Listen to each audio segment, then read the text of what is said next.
Hi, my name is Mary Stern, owner and physiotherapist at Blue Ridge Physio, talking about hot tips for mobility in the elderly. Just received an email inquiry about home visits, and I do for home visits Blue Ridge and East. Just due to scheduling reasons, I can't venture further out, but I wanted to give a few tips because I think there's some really helpful things that we can do or that we can encourage our elderly parents to do that are going to help them maintain mobility and balance. So the first thing I want to talk about is in people who have a little bit of stenosis, so pain coming from the nerve roots here. These are the people that are probably hunched over and you want to tell them to straighten out.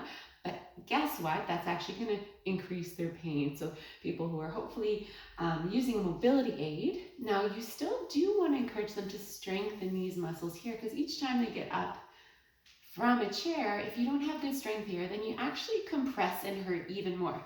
So to do that, we have various exercises we can give. So if you had a kind of a counter here, you could ask them to do leg extension or hip extension.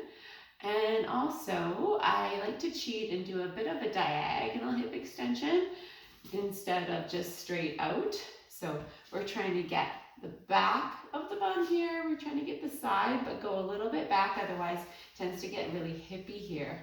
So I'm giving you the side profile, but from the front profile, I want you to see that actually would be really helpful for someone who has back pain that whenever they stand up tall, to bend over something like a bed and do the same series. So you can see how my legs coming back. It doesn't have to come back that far.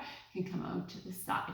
The other thing about people with poor balance when they're elderly or really anyone is sometimes they don't have a lot of calf length. So you want to see if the calves are really tight and stretch those out. So I'm just doing a straight leg run or stretch here. Sorry, you can't see my feet, but it's not anything special, just stretching out the length of that leg. And then you also want them to have strong calves because if you ever notice, a lot of elderly have their toes kind of lifted up. So they'll be standing and the toes will be lifted up. By planting down as though you're squishing an orange, you engage the calf, and that actually helps with this ankle strategy when someone is stabilizing and almost going to fall. The hip strength helps with the hip strategy. That's another way that we don't fall as we get older. So you're going to strengthen and lengthen the calves, strengthen these muscles without hurting the back. I would do about 2 to 3 sets of 10.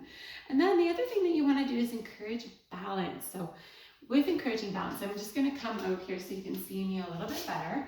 Now most elderly who are really having trouble with mobility probably aren't going to do a single leg balance. So here's a cheat. Either one foot in front of the other, in the corner of a room or next to a counter, or slightly width staggered for this tandem balance. And here you can have them really press into their feet, squeeze their bum, squeeze their core. If this is too easy, you can have them maybe one hand just featherweight for safety, rotating through that. And there's so many ways to progress.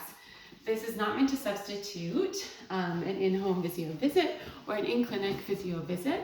I'm happy to see elderly in the clinic if they have enough mobility to come here. But again, if you're not in my area, Physio2U is a wonderful way to get a program going for your elderly so that they can continue to be nice and mobile, healthy and strong. Thank you.